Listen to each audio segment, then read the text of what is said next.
नमस्कार साथियों, स्वागत है आप सभी का अनअकैडमी पर। मैं हूं अंकित अवस्थी। कैसे हैं आप? होपफुली आप सभी लोग बहुत अच्छे हैं, स्वस्थ हैं, पढ़ने को एकदम तैयार हैं। Very good morning Sunil, Durgesh, Vasu, Om, प्रशांत,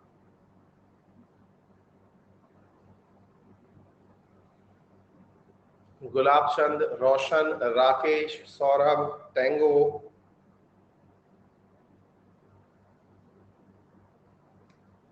हरिहर, अभिषेक,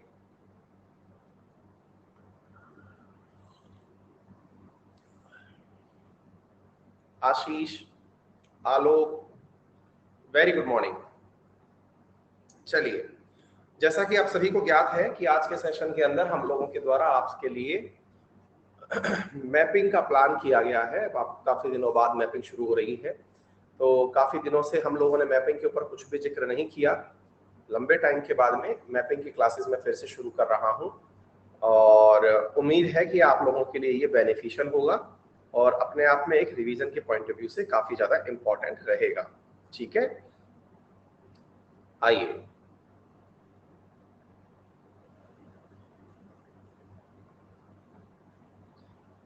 पहले मैंने मैपिंग की क्लासेस कराई हैं, लेकिन वो काफी टाइम हो चुका है, इसलिए एक बार फिर से हम लोग मैपिंग के अंदर एंट्री कर रहे हैं।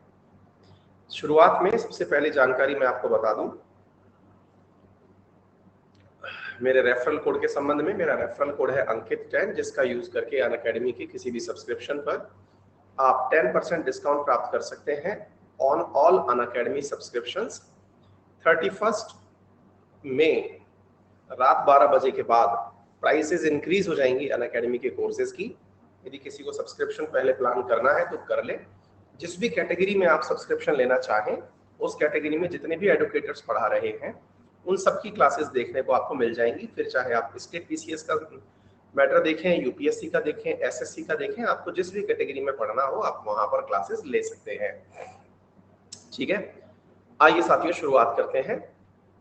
जैसा कि आप सभी को ज्ञात है, जब हम वर्ल्ड के कॉन्टिनेंट्स की बात करते हैं तो दुनिया भर के इन कॉन्टिनेंट्स को एक बार के लिए समझने का प्रयास करते हैं, ये मानते हुए कि धरती गोल है। अब धरती कैसी वाली गोल है ये तो आप सबको पता है। एक बार कमेंट में बता दीजिए, धरती का वास्तविक शेप क्या है?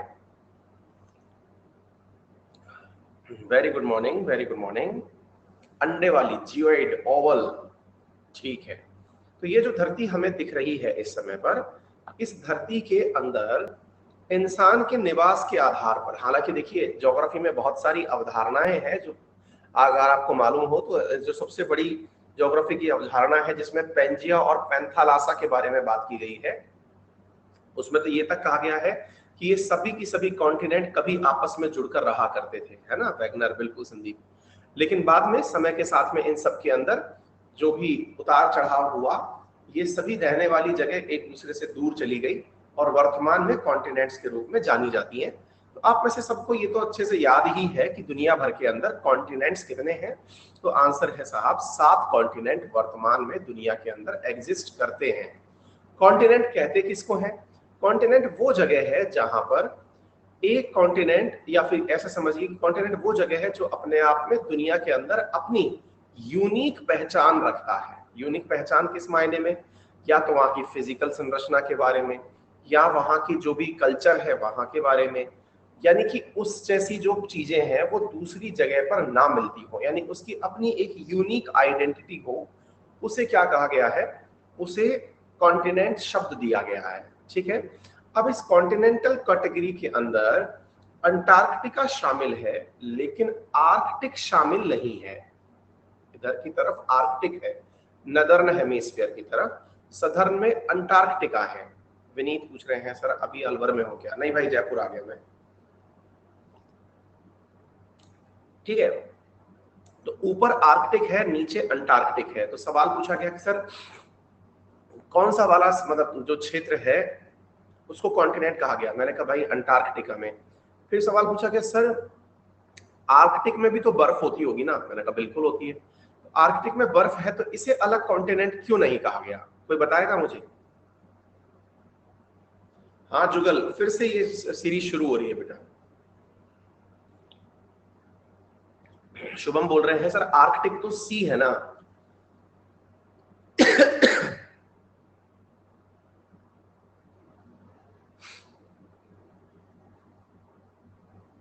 जयशंकर जासकरण लिख रहे हैं लाइफ एग्जिस्ट नहीं करती अंटार्कटिक में। ठीक है, हाँ बिल्कुल शिवा, अब रोज ये सीरीज रहेगी, यहाँ से शुरू हो रही है, धीरे धीरे सब लोगों को पता चल जाएगी, काफी दिनों बाद हो रहा है। सरोज बेटा मोस्ट प्रोबेबली 1-2 दिन के अंदर कोर्स वहां भी शुरू हो जाएगा, है ना। कोल्ड डेजर्ट है इसलिए नहीं। मेरा क्वेश्चन ये है कि ये वाली जो जगह है ना आर्कटिक, अंटार्कटिक को तो हमने अलग कॉन्टिनेंट कहा, आर्कटिक को कॉन्टिनेंट क्यों नहीं कहा। विशाल ने लिखा it's a part of some countries. बहुत बढ़िया, बहुत बढ़िया।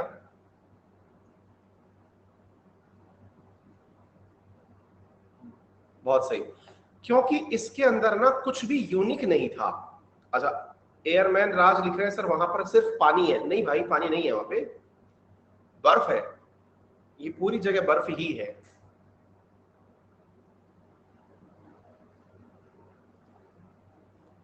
देयर इज नो एग्जिस्टेंस, मतलब समझिए असल में ये वाला जो क्षेत्र है ना इसकी कोई यूनिक आइडेंटिटी नहीं है। यूनिक आइडेंटिटी नहीं है से मतलब क्या है कि अंटार्कटिका जो कि नो मैंस लैंड के रूप में जाना जाता है, यानी कि यहाँ पर कोई भी इंसान निवास नहीं करता है, केवल और केवल लेबोरेटरीज हैं। वहीं आर्कटिक जो है वो दुनिया के कई देशों का हिस्सा है। जैसे आपके रशिया का हिस्सा है आर्कटिक क्षेत्र, आपके Norway, Sweden, Finland, Denmark, Iceland, Canada, इन सब का हिस्सा है आर्कटिक क्षेत्र। ठीक है, तो पहली चीज तो क्या है, उसकी जो यूनिकनेस है ना वो खत्म हो रखी है। कहां पर, कहीं पर तो वो एशिया के अंदर पड़ता है, कहीं पर वो यूरोप के हिस्से जैसा दिखता है, कहीं पर वो नॉर्थ अमेरिका के हिस्से जैसा दिखता है। कहने का अर्थ ये हुआ कि इसकी अंदर की जो अपनी पहचान है ना वो कहीं ना कहीं खत्म हो रखी है। क्लियर हो गया। इसका मतलब ये है कि इसकी अपनी पहचान स्पष्ट नहीं है। लेकिन अंटार्कटिका अगर ऑस्ट्रेलिया वाली साइड से देखो, अफ्रीका वाली साइड से देखो, दक्षिण अमेरिका वाली साइड से देखो, सब तरफ से एक जैसा है, यानी कि इसकी यूनिकनेस प्रेजेंट है। अच्छा, रिसेंटली एक चीज प्रभात, बिल्कुल मैपिंग की क्लासेस फिर से शुरू हुई हैं, मैं मैसेज डाल ही देता हूं ये वाला, है ना, ताकि बार बार आप लोग ये ना पूछें। मैपिंग की क्लासेस फिर से शुरू हुई है ना, क्योंकि कोई ना कोई बालक जो है इस बात को पूछ ही रहा है।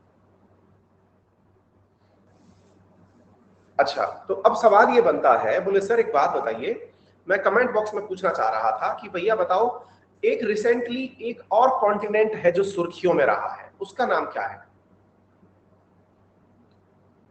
मतलब इन 7 के अलावा, सौभाग्य, सौरभ, प्रदीप, बिल्कुल सही जवाब, जीलैंडिया, है ना। इधर की तरफ ये जो न्यूजीलैंड वाला हिस्सा है, इसके सामने की तरफ, इधर की तरफ एक कॉन्टिनेंट और सुर्खी में रहा जिसका नाम बना जीलैंडिया। ठीक है ना, यानी वैज्ञानिकों ने इसे 8वां कॉन्टिनेंट कहा। अगर कोई भी इस प्रश्न को इस तरह से पूछे कि दुनिया में हाल ही में 8वां कॉन्टिनेंट चर्चा में रहा, तो उसका नाम आप जीलैंडिया बता देंगे। वैज्ञानिकों ने अपने अपने प्रमाण दिए, लेकिन किताबों में अभी तक कोई भी परिवर्तन नहीं हुआ है। ठीक है साहब, ऐसी स्थिति में अब जो बाकी है वो तो अब हमारे अच्छे से समझ में आ ही चुके हैं। सबसे दक्ष, अच्छा पहले मैं इस मैप को पढ़ना सिखाऊं उससे पहले कुछ बेसिक बातों का एक बार पुनः रिवीजन कर लेते हैं।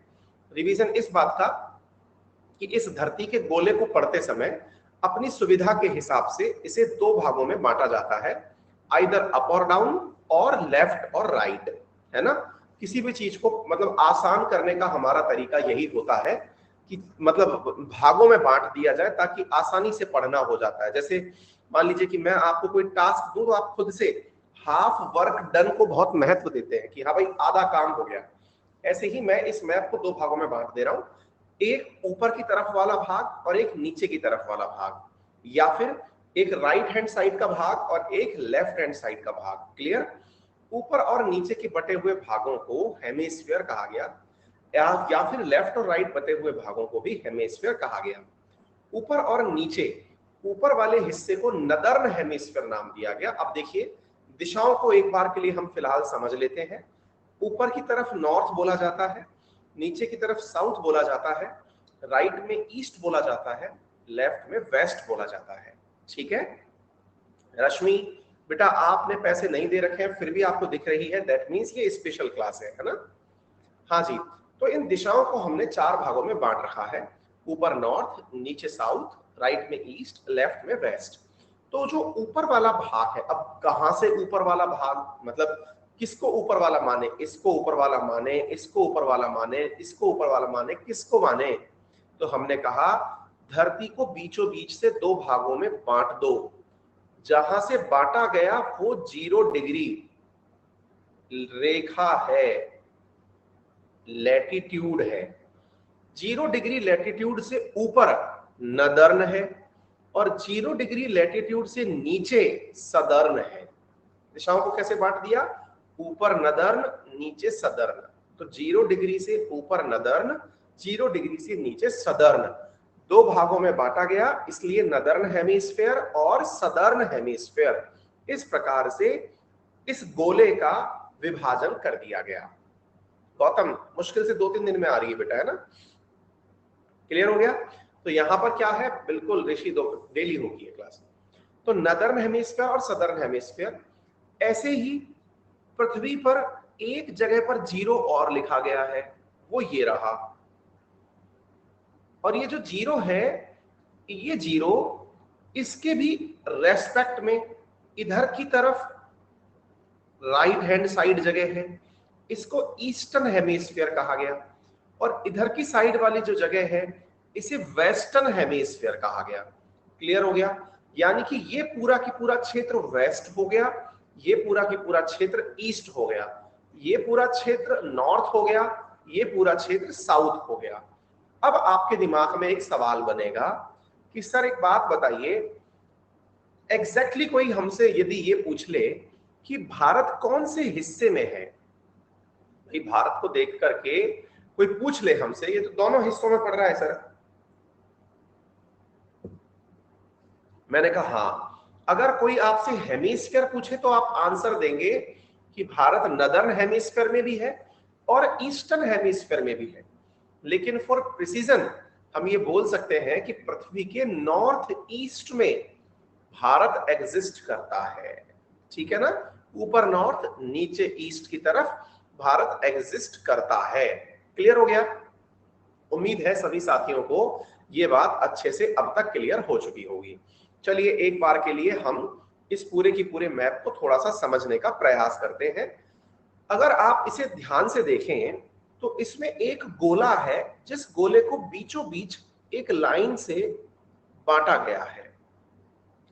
इधर देखिए, जैसे आपने देखा ये बीचों बीच अफ्रीका में से गुजर रही है, इंडोनेशिया में से गुजर रही है ना?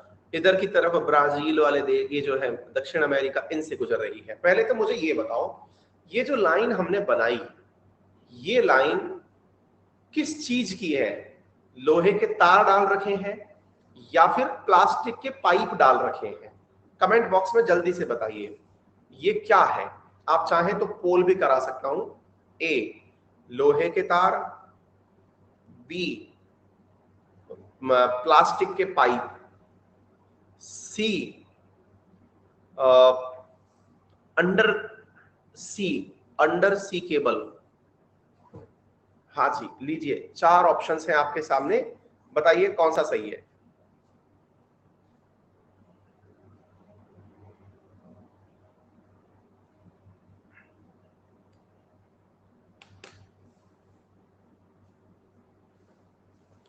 बहुत बढ़िया,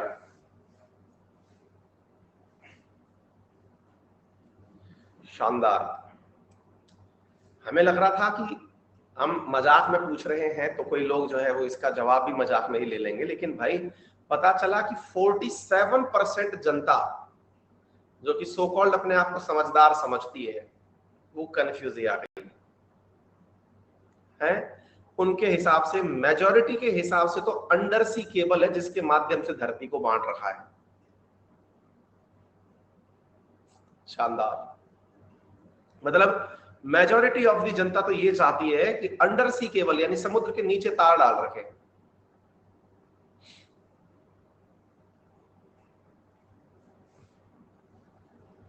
शानदार, जबरदस्त। दुर्गेश कह रहे हैं हमने पोल में ही पार्टिसिपेट नहीं किया। हाँ, ये आपकी समझदारी है, हमने इसीलिए डी ऑप्शन रखा था कि आप पोल में पार्टिसिपेट ना करें तो कहीं और चले। खैर कोई नहीं, जो इस प्रकार की बातें बोल रहे हैं, हम तो खेल ही नहीं रहे थे। कई बार ऐसा होता है ना, अपन बचपन में कोई मैच खेलते थे और फिर हम जब हार जाते थे तो हम तो कहते हम तो खेल ही नहीं रहे थे, हम तो टीम में थे ही नहीं, हमने बैटिंग करी नहीं, हमने बॉलिंग करी नहीं, मान गया।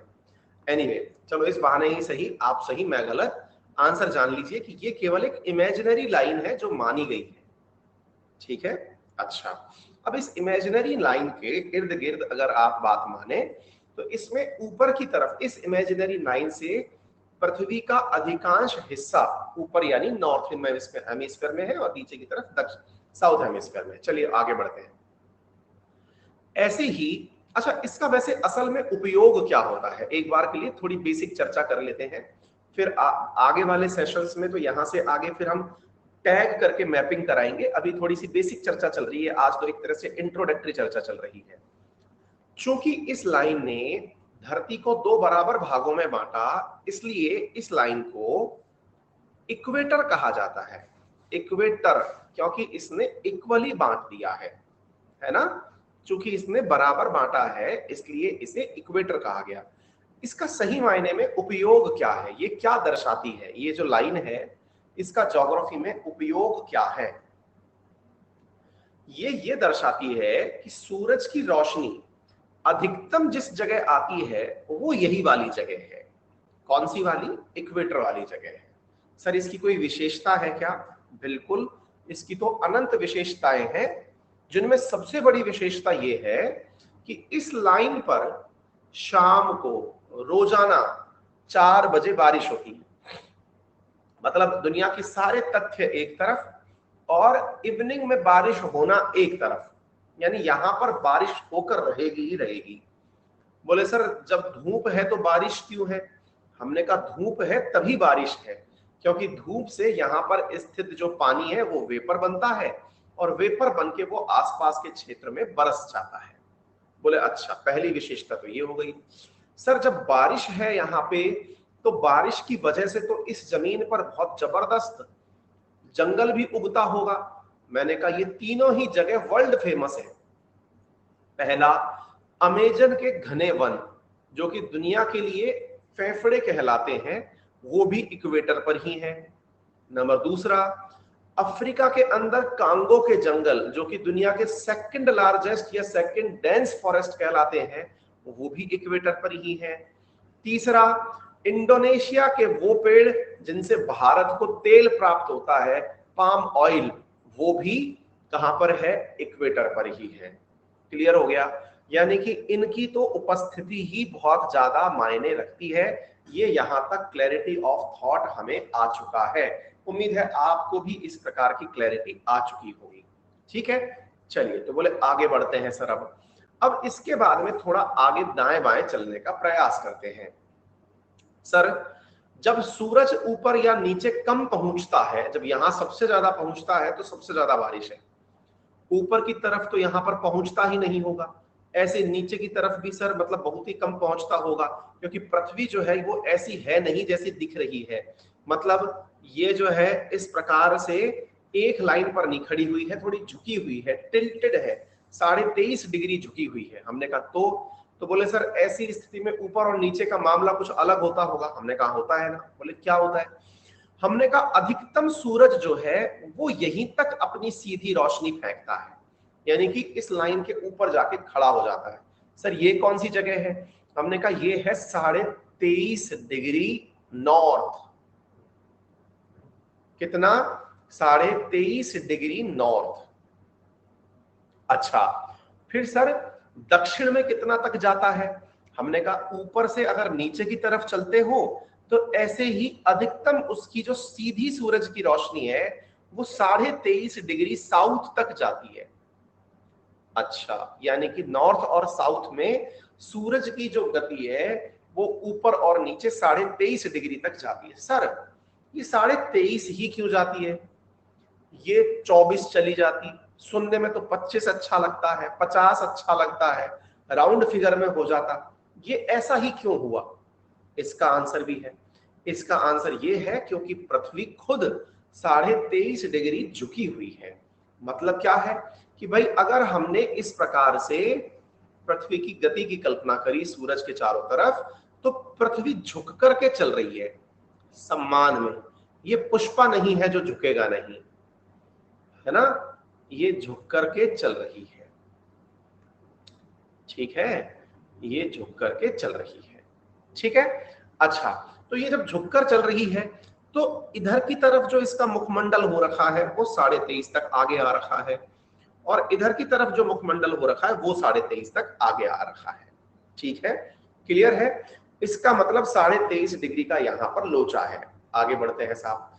तो सर 23.5 जो ऊपर की तरफ है उसे क्या कहा गया? हमने कहा उसे शायद बीमारियों को ध्यान में रख करके कैंसर कह दिया गया। वैसे भी इस क्षेत्र में सबसे ज्यादा कैंसर पाया ही जाता है, पता नहीं नाम देख के काम हुआ या काम देख के नाम हुआ। ठीक है ना? हालत इन दिनों तो इतने जबरदस्त हैं। हमारे राजस्थान में एक जगह है, उसका नाम है बीकानेर। जो राजस्थान से है वो तो जानते होंगे, जो नहीं जानते होंगे वो इसलिए जानेंगे क्योंकि बीकाजी भुजिया करके एक नमकीन आती है, शायद आपने खाई हो सबने, है ना, बीकानेरी भुजिया बोलते हैं उसको। वहां पर एक मेडिकल कॉलेज है, और जो मेडिकल कॉलेज है वहां पर वीक में 1 दिन या 2 दिन एक ट्रेन आती है। वो ट्रेन का नाम ही कैंसर ट्रेन है। पंजाब से, बिल्कुल लालचंद, पंजाब से बीकानेर के लिए एक ट्रेन आती है। हाँ जयशंकर यार, जासकरण, चाय खत्म हो गई। हाँ भाई, उस ट्रेन का नाम ही कैंसर ट्रेन है, कारण उसमें इतने कैंसर पेशेंट आते हैं। फिर आप पूछेंगे क्यों सर, इतने क्यों? क्योंकि बीकानेर का मेडिकल कॉलेज बहुत ज्यादा कैंसर की सुविधाओं से युक्त है, और पंजाब से होकर के, यानी कि बिल्कुल पड़ोसी राज्य से होकर के, पंजाब और हरियाणा से भर भर के वहां कैंसर के पेशेंट आते हैं, है ना। लगभग 3000 पेशेंट आने का वो है उसमें, मतलब ट्रेन में आते हैं। इतना जबरदस्त मतलब ये बीमारी फैल रही है। अच्छा, तो फिर थोड़ा आगे बढ़ते हैं साहब। धर्म बीकानेर से है, चलिए बहुत बढ़िया। हाँ जासकरण, बिल्कुल भैया, बिल्कुल सही कह रहे हैं। खैर एनीवे, हमने तो केवल आपको रिजेंबल करने के लिए, याद करने के हिसाब से बता दिया। नॉर्थ की तरफ ये वाली जो लाइन हमने बताई, ये कर्क रेखा यानी कैंसर रेखा बता दी, और दक्षिण की तरफ जो है इसका नाम मकर रेखा यानी कि कैप्रिकॉन बता दी। ठीक है, तो बीच में इक्वेटर, ऊपर कैंसर, नीचे कैप्रिकॉन, ये 3 रेखाओं के अंदर पृथ्वी का फिलहाल के लिए बंटवारा कर दिया। सरोज 2-3 दिन के अंदर बेटा शुरू हो जाएगा वहां पर भी, है ना। अब फिर एक सवाल बना, सर एक बात बताइए, यदि ये बंटवारा हो गया, ये देखिए ये बंटवारा तो आपने कर दिया, अब इस बंटवारे का क्या लॉजिक है? हमने कहा यार इसका कोई लॉजिक है नहीं असल में। ये ऐसी लाइन है जो कि खुद की सुविधा से बनाई गई। जैसे मान लो मैं एक सवाल पूछूं आपसे, ये बिल्कुल बहुत आसान सी घटना थी, मैं आपको बताता हूं। ये ऐसे मान लो कि ये एक गोला बनाया मैंने, हालांकि मैं एक बार में सीधा गोला बना नहीं पाया, तो मुझे थोड़ी तकनीकी सहायता लेनी पड़ेगी। मान लीजिए मैंने एक गोला बनाया। अब मैं आपसे पूछता हूं कि बताइए इस गोले के अंदर जगह शुरू कहां से हुई? मान लीजिए मैंने इस गोले में आपसे पूछा स्टार्टिंग पॉइंट बताओ, स्टार्टिंग पॉइंट बताओ इस गोले का, स्टार्टिंग। बस मैंने गोला बना दिया, आपसे पूछा कि इस गोले का स्टार्टिंग यानी 0 पॉइंट बताइए कहां है। हाँ, बच्चों ने कहा सर कहीं से भी कर दो। भाई मान लीजिए आप यहां से शुरू कर दोगे तो यहीं लाके खत्म करना है, आप यहां से शुरू कर दोगे तो यहीं लाके खत्म करना है। मतलब इसमें जहां देखो अनंत संभावनाएं हैं शुरू करने की। मैंने कहा यार वो तो सही है, लेकिन इस शुरुआत के शब्द की जरूरत ही क्या पड़ी? मान लो मैंने आपसे कहा यहां से शुरू करते हैं, चलिए, इसकी जरूरत ही क्या थी? बिना शुरुआत का पॉइंट माने ही चीजें शुरू कर दी जाती। अरे नहीं सर, आसान होता है, बिल्कुल इनएविटेबल ने बताया कंपेयर करना आसान होता है। क्या कंपेयर करना आसान होता है? कि भाई सेंटर पॉइंट से लेफ्ट में है, सेंटर पॉइंट से राइट में है, कहां पर है भाई वो, है ना। दूसरा बोले सर ये भी आसान होता है पहचानना कि सेंटर पर वापस कितनी देर में लौटेगा, क्योंकि गोल है ना सर, वापस लौटेगा, तो सेंटर पर वापस कितनी देर में लौटेगा, इसलिए कोई तो स्टार्टिंग पॉइंट मानना पड़ेगा। हमने कहा हाँ ये बात भी सही है, तो भाई सेंटर पॉइंट कहीं ना कहीं मानना पड़ेगा। इस वजह से चूंकि धरती पर जिस समय अंग्रेजी यानी ग्रेगोरियन कैलेंडर बन रहा था, अंग्रेजों का राज था, अंग्रेजों ने अपने हिसाब से इस सेंटर पॉइंट को खुद से डिसाइड कर लिया कि भाई सेंटर पॉइंट अपना, उसके बाद बाकी बातें डिसाइड होंगी। बोले ठीक है। कहां किया, तो जहां बैठ करके ये सब बकवास हो रही थी वो यूनाइटेड किंगडम के अंदर एक जगह थी जिसका नाम था ग्रीनविच। मैं एक बार जूम करके दिखाऊं, इधर देखो, यहां पर ये यूके रहा और इस यूके के अंदर एक जगह है जिसका नाम है ग्रीनविच। वहां पर बैठ करके ये सब बातें बैठकर, जैसे आप और हम जैसे जो लोग हैं, बुद्धिजीवी जो लोग हैं, वो वहां पर बैठे हुए थे और आपस में चर्चा कर रहे थे। तो ऐसी स्थिति के अंदर उस चर्चा में डिसाइड हुआ कि देखो जीरो पॉइंट तो अपन अपनी जगह यहीं से मानते हैं, ठीक है, जीरो तो अपन ने यहीं से मान लिया। अब इसकी एवज में लेफ्ट और राइट करेंगे, यानी कोई आपसे ये सवाल पूछे कि भाई इक्वेटर का तो समझ में आता है, इक्वेटर का तो समझ में आता है कि धरती पर यहां पर सूरज रहता है, सबसे ज्यादा सूरज रहता है, धरती बराबर भागों में बंटती भी है, सूरज का रेफरेंस है इसके पास, तो इसलिए इस जगह की तो चलो फिजिकल वेरिफिकेशन भी है। लेकिन इस वाले जीरो के पक्ष में क्या है, तो आंसर है जी कुछ भी नहीं है इस जीरो के पक्ष में, ये जीरो तो फर्जी है। आपको मेरी बात समझ में आ रही है, इस जीरो का कोई मतलब अर्थ नहीं है, फर्जी है, ये फेक है, ये अपनी सहूलियत के हिसाब से बनाई गई। लेकिन अब चूंकि बनने के बाद से दुनिया ने इस पर विश्वास करना शुरू कर दिया, क्योंकि दुनिया में सबसे बड़ी जो चीज है ना, मैं आपको बताता हूं, अपन अक्सर एक लाइन बोलते हैं, क्या लाइन बोलते हैं कि सर, हाँ बिल्कुल हर्ष रहेगा भैया, बाद में भी देख लेना। इसके अंदर हम लोग अक्सर एक लाइन बोलते हैं, मतलब जीवन का एक फलसफा है कि हमेशा दुनिया उनके पीछे चलती है जो काम शुरू करते हैं, अदरवाइज शुरू करने के नाम पर तो लोग फॉलोअर्स ही बनते चले जाते हैं। नई शुरुआत करने में सबको बहुत जोर आता है, तो दुनिया ने भी इतना दिमाग नहीं लगाया कि अरे कौन करेगा ये सब खाचा फाचा, एक काम करो इन्हीं अंग्रेजों को दे दो। क्योंकि यही, अब अगर कोई मुझसे कह दे या आपसे कह दे कि यार सर एक काम करो, आपके घर के बगल में ना एक मट्टी का बहुत ऊंचा सा पहाड़ बना हुआ है, हमने कहा तो सर उसको खोद के देखो, उसमें कुछ मिल सकता है। मैंने कहा कारण क्या है, बोले उसकी बगल में नदी है ना। मैं पागल है क्या, खोद के देखो, और कोई काम नहीं बचा, मैं खोद के देखूंगा, इतने में तो मुझे मनरेगा की मजदूरी में कितने ही 1000 रुपए मिल जाएंगे, इतना मैं इस पहाड़ को खोदूंगा, इतने में तो मनरेगा की मजदूरी में क्या क्या मिल जाएगा। लेकिन अंग्रेज पागल होते थे इस मामले में, वो ऐसे ही पहाड़ों को खोद खोद के देखते गए, सिंधु घाटी सभ्यता निकाल दी, हड़प्पन सिविलाइजेशन, मोहनजोदाड़ो जैसी जगह निकाल दी, क्यूरोसिटी है। सर एक काम करो सर, आपको, आप कहां से आए हो, मैंने कहा भाई मैं इंडिया से हूं। सर एक काम करो, मैं आपको ना कांगो है ना, कांगो, मैंने कहा हाँ, वहां पे कभी कोई राजा हुआ करता था, बोले हाँ, उसकी कुछ किताबें रखी हैं, आप जरा पढ़ो सर उसको और बताओ कि कांगो का असली राजा कौन था। तो मैंने कहा यार मैं क्यों पढ़ूं कांगो का, मैं कहा पागल हो रहा है, मैं इंडिया का पढ़ लिया ना बेटा, आईएएस बन जाऊंगा, आईएएस वाईएएस बनो, पढ़ो लिखो, क्या बकवास कर रहे हो आंगो कांगो। अगेन वही वाली बात कि मैं पढ़ लिया तो मेरे काम आएगा ना, ये कांगो किसी के बारे में पढ़ने का क्या मतलब। अंग्रेज लेकिन पागल होते थे, क्या पागल होते थे, उनको बड़ा इंटरेस्ट था भारत आकर के भारत की चीजों को खोजने के बारे में। और यही कारण है कि आज जिस राजस्थान में मैं बैठा हुआ हूं, उसके अधिकांश राजघरानों का इतिहास उन्होंने खुद से खोज के लोगों को दिया कि देखो आपके बारे में इतना कुछ जानकारी दुनिया में उपलब्ध थी, पढ़ो इसे, आप भूल गए बीच के काल में, इतना इंपॉर्टेंट था आपका ये शासन। इवन राजस्थान नाम भी हमको अंग्रेज देके चले गए कि आप तो राजाओं का स्थान थे। एक विद्यार्थी कह रहे सर ज्यादा टाइम था क्या उनके पास, बिल्कुल राहुल, वो जिंदगी जीने आए थे, नौकरी करने नहीं आए थे। हमारी जिंदगी, आपकी और हमारी सबकी, गुलामी करने में ही बीत गई, मानसिकता ऐसी हो गई कि हम नौकर ही पैदा हुए, हम पैदा ही नौकर होते हैं, मतलब हमको कोई बधाई दे ना, तो बधाई देते ही कोई ये कहे, जैसे ना 3 इडियट के अंदर, बधाई हो फुटबॉलर हुआ है, बधाई हो डॉक्टर हुआ है, नहीं, बधाई हो नौकर हुआ है, क्योंकि हम लोग उसी उसके हैं। ठीक है।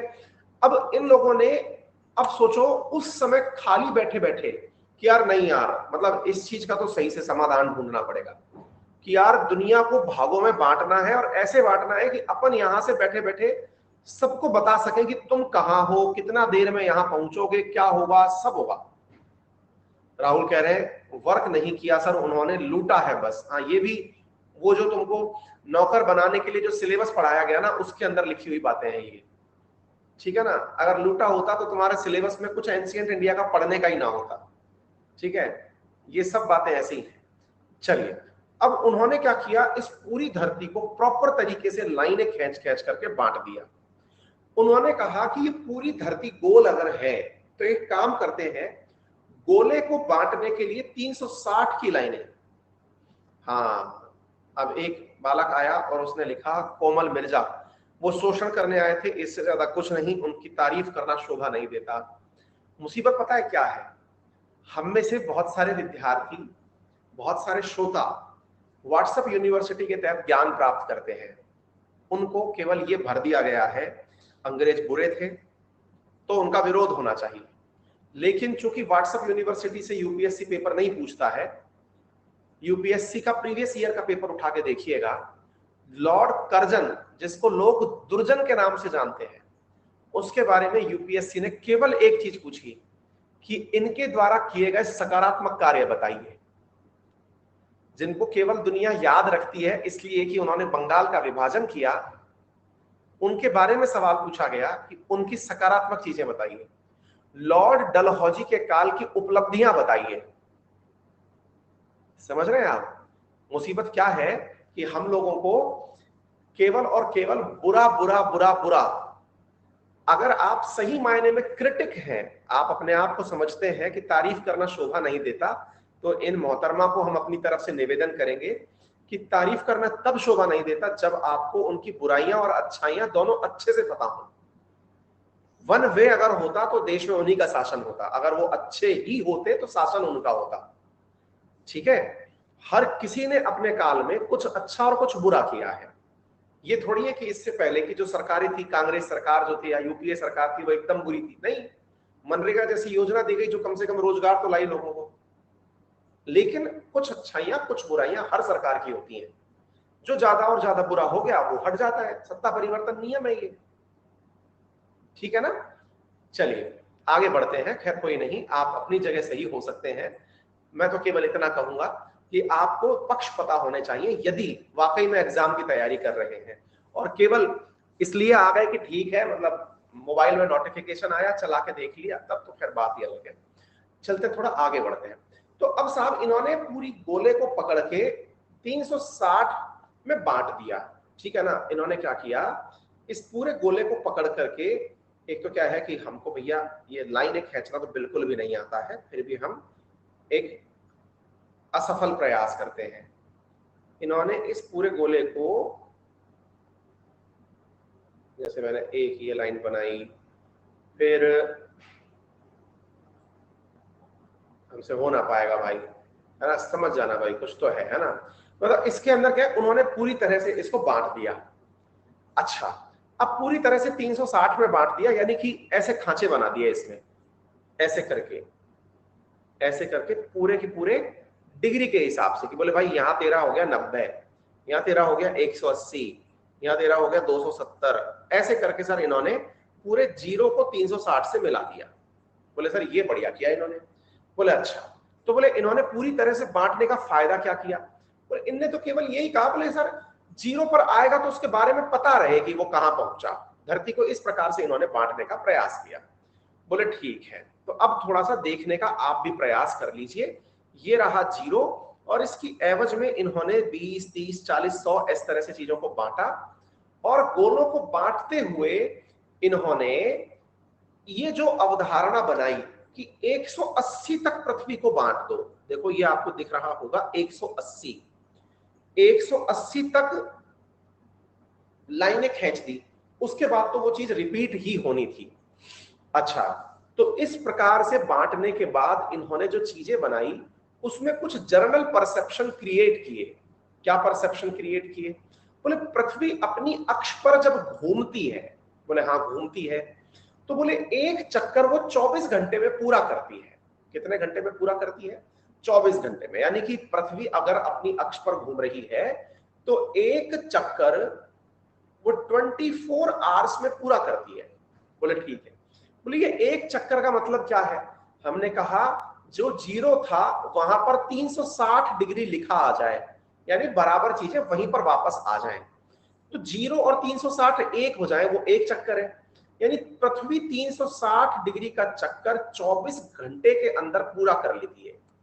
बोले हाँ, तो बोले इसका मतलब पृथ्वी एक घंटे के अंदर, 1 आवर के अंदर कितना चलती है?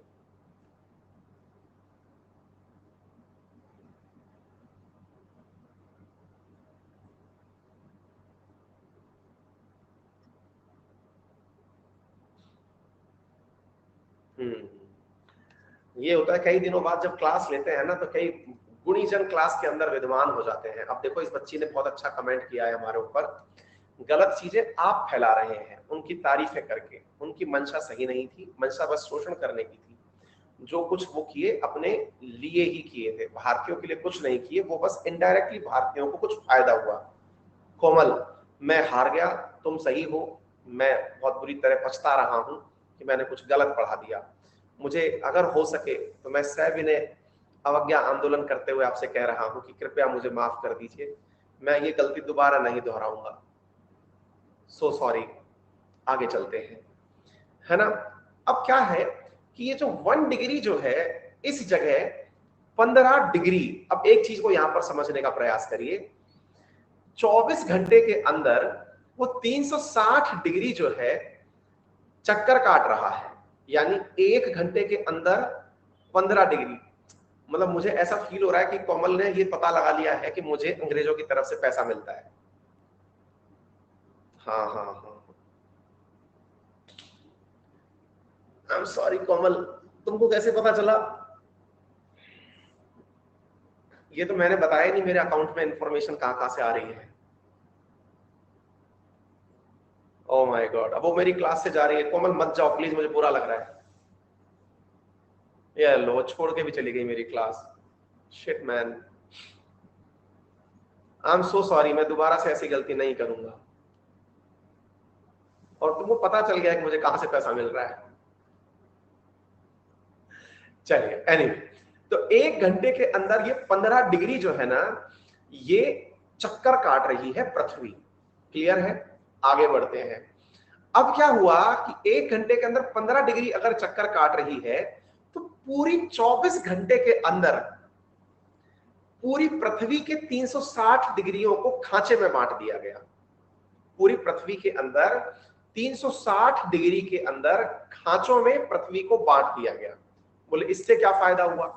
बोले इससे फायदा ये हुआ कि 360 डिग्री में अगर पृथ्वी बटी है तो अब वो असल में 360 डिग्री में नहीं बटी। तो बोले फिर, तो बोले वो असल में एक घंटे के हिसाब से बट गई है। क्लियर है? मतलब समझ में आ रहा है? कहने का मतलब ये हुआ कि वो एक घंटे में 15 डिग्री पृथ्वी चल रही है, ये कंफर्म हो गया। अच्छा, एक घंटे में 15 डिग्री चल रही है से मतलब हुआ कि अगर मैं इस 0 डिग्री से इधर खड़ा हूं तो मुझे यह पता चल गया कि अगर एक बार के लिए मैं मान लूं कि मान लो सूरज जो है ना वो यहां पर है। एक बार के लिए मैंने मान लिया सूरज की रोशनी यहां पर है ना। ये सूरज है, इसके सामने की तरफ जो है रोशनी मतलब पृथ्वी है, उसके ऊपर सूरज की रोशनी आ रही है। पृथ्वी गोल गोल घूमे जा रही है। अब पृथ्वी गोल गोल घूमे जा रही है तो एक घंटे के अंदर वो 15 डिग्री मूव कर रही है। एक घंटे में 15 डिग्री मूव कर रही है। मान लीजिए अभी वो मेरे थंब के सामने सूरज की रोशनी थी, अब वो घूम गई घंटे भर के अंदर और लिटिल फिंगर के ऊपर रोशनी आ गई। पहले कहां पर थी? थंब के ऊपर। फिर कहां आ गई? लिटिल फिंगर के ऊपर रोशनी आ गई। थंब और लिटिल फिंगर 15 डिग्री की डिस्टेंस पर है। मैं आपको समझाने के लिए बोल रहा हूं। तो मुझे अब यह पता चल गया कि मुझसे ये थंब 1 घंटे सूरज की दूरी पर है और टेक्निकली 15 डिग्री अर्थ की दूरी पर है। मतलब मुझे ये पता चल गया कि कौन सा देश कहां पर स्थित है। सही मायने में मुझे लोकेशन पता चलने लग गई। किसकी पता चल गई? लोकेशन देशों की पता चलने लग गई। उदाहरण के लिए इंग्लैंड से, यानी कि इस यूनाइटेड किंगडम से भारत कितने घंटे आगे है? 5.5 घंटे आगे है। क्लियर? भारत कितना डिग्री आगे है? 5.5 घंटे आगे। मतलब यह हुआ कि भारत पे जब सूरज की रोशनी होती है तो उसके 5.5 घंटे बाद इंग्लैंड पर रोशनी होती है। सर भारत में 5.5 कैसे आया? मैंने कहा 1 घंटा इज इक्वल्स टू 15 डिग्री, 5 घंटे इज इक्वल्स टू 75 डिग्री। तो इसके बाद में 0.5, 5.5 घंटा बोला ना मैंने, इसका मतलब 7.5 और जोड़ दो, 7.5 और जोड़ दिया, यानी 7 5 12, यानी कितना हो गया? 82.5 डिग्री का डिस्टेंस है। ठीक है, यानी कि इंडिया जो है वो यूके से कितना आगे हो गया? 82.5 डिग्री आगे हो गया। क्लियर हो गया? समझ में आ गया? कहने का अर्थ यह है कि पृथ्वी को इस प्रकार से बांट करके इन्होंने एक बहुत अल्टीमेट काम क्या कर दिया। सॉरी, मुझे तारीफ करनी पड़ रही है इनकी, है ना। और भी मेरा कोई भाई बहन है जिसको कि बुरा लग रहा हो, लेकिन मैं मजबूर हूं कि मुझे अब जहां से सैलरी मिल रही है उनकी थोड़ी तारीफ करनी पड़ेगी। अंग्रेज मेरे अकाउंट में पैसा डालते हैं। तो मुद्दा यह है कि साहब इन्होंने एक शानदार काम क्या कर दिया कि इन्होंने पूरी पृथ्वी को इस प्रकार से घंटों के क्रम में बांट दिया, है ना, इधर से लेकर के इधर तक। यानी कि अब मुझे ये अच्छे से पता है कि सूरज सबसे पहले इस 180 डिग्री का सामना कर रहा है। अब 180 डिग्री का सामना कर रहा है और इस 180 डिग्री के बाद में 12 घंटे, अब 180 में 15 का भाग दे लो, यानी 12 घंटे, यानी 12 घंटे बाद यूके पहुंचेगा और यूके के 12 घंटे बाद फिर से यहीं पहुंचेगा। यानी सूर्योदय का देश यदि जापान है तो उस पर वापस सूरज की रोशनी 12 घंटे बाद पहुंचेगी। इस प्रकार से अर्थ को इन्होंने पूरी तरह से डिस्कस कर दिया। ये जो यहां पर 180 डिग्री पर हमने लाइन बनाई, इसे हमने क्या नाम कहा? इंटरनेशनल डेट लाइन, है ना। अजीत बोल रहे हैं नहीं सर आप कंटिन्यू कीजिए, आप सॉरी मत बोलिए। मतलब ये सीरियसली ले रहा है इस बात को कि सर सॉरी भी सीरियसली बोल रहे हैं। मैं बहुत दिनों से क्लास में नहीं आया ना, तो इसका नतीजा ये निकला कि बच्चे जो है ना वो मतलब एक तरह से हो गया ना, वो चीज जानना ही भूल गए कि किस व्यक्ति से बात कर रहे हैं। कोई नहीं, इनोसेंस है, समय के साथ इनोसेंस बढ़ता चला जाता है और ये आपके साथ नहीं अपनी पीढ़ी के साथ हुआ है। हम लोगों ने, टीचर तो छोड़ो, हम भगवान की मजाक बना लेते हैं, हम भगवान के ऊपर क्वेश्चन कर लेते हैं कि भगवान भी होता है क्या। ठीक है ना। तो टीचर तो बहुत छोटी बात है, क्योंकि अल्टीमेटली अज्ञानता जो है ना, वो अज्ञानता, वो आपको मालूम है भगवान श्री कृष्ण के साथ शिशुपाल की जो कहानी है, शिशुपाल को वरदान प्राप्त था कि वो 100 बार गलती करेगा तो भगवान कृष्ण उसको माफ करेंगे, लेकिन उसकी जो चीजें थी वो इतना अंडर एस्टिमेट कर गया कि वो सामने वाले व्यक्ति की पावर को भूल गया उस 100 के काल में। यहां पर भी कुछ नए विद्यार्थी ऐसे हैं जिन्हें थोड़ा सा गलत फहमियों का साथ है। खैर कोई नहीं, धीरे धीरे जब ज्ञान आता है तो प्यार स्वतः ही चला आता है। फिलहाल के लिए इतना ही, कल यहां से आगे कंटिन्यू करेंगे, कॉन्टिनेंट्स के बारे में सीखेंगे और नॉर्थ अमेरिका की पूर्ण यात्रा करेंगे। तब तक के लिए आप अपना ख्याल रखें, ठीक है। और रेफरल कोड है अंकित 10, जिसका यूज करके आप कोई भी सब्सक्रिप्शन अनअकैडमी पर परचेज करें, आपको 10% डिस्काउंट वहां पर प्राप्त हो जाता है। Take care, thank you so much. आपको जानकारी पसंद आई है तो अपने सभी साथियों से इसे साझा कर दीजिएगा। चैनल पर नए हैं तो सब्सक्राइब कर दीजिएगा। रात के 11:15 बजे 12,000 साथी लाइव हैं, इसके लिए आप भाई साहब हमेशा के लिए प्रशंसनीय रहेंगे। बहुत बहुत धन्यवाद। अपना ख्याल रखें, बड़ों का सम्मान करें, छोटों को प्यार दें। और हाँ, मैंने मैपिंग की क्लासेस आपको पिन करके दी हुई हैं, इन्हें जरूर देख लें, क्योंकि एक बार आप इन्हें कर लेंगे तो न्यू ईयर में पढ़ाई के लिए जो हम नया मिशन शुरू करने जा रहे हैं उसमें बड़ा आपको योगदान मिलेगा। एक गजब चीज़ आपके लिए लेकर आ रहे हैं, निश्चित ही बेनिफिट होगा। जल्दी ही उसकी घोषणा भी आज या कल के सेशन में हम कर देंगे। मुहूर्त तलाश रहे हैं। चलिए, धन्यवाद आप सभी का। शुभ रात्रि।